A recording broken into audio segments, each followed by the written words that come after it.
मास हेब पागली अवस्था रायगड़ा पद्मपुर अंचल बुलुथिबा रश्मिता शेष उद्धार होईछि।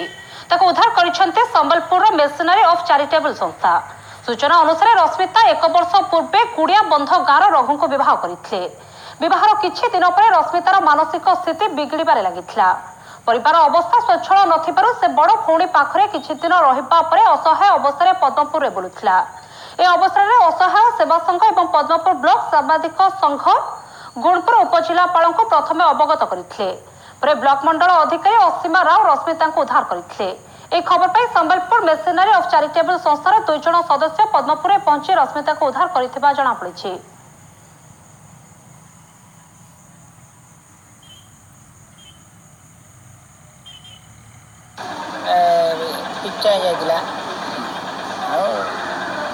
गाँव और पुआटा दुसुनी ए पिचा गला से पिचा जुगर से मस नौन पिचा जुगर से झील को बाहर से देश को पड़े संबलपुर कुलुकानी गोटे आश्रम अच्छे मेसिनरी ऑफ चैरिटी से तार थैतान आम नहीं जाऊँ ट्रिटमेंट हम प्लस थैतान भी तार ये कहीं ना बोधे किए रखा स्टेज ना नहीं अच्छा प्रिंट मीडिया रू देखीलु आ डब्ल्यू मैडम सहित कथबार्ता होती सी एक्टिव कलापर आम धरित्री जी अच्छा कथा।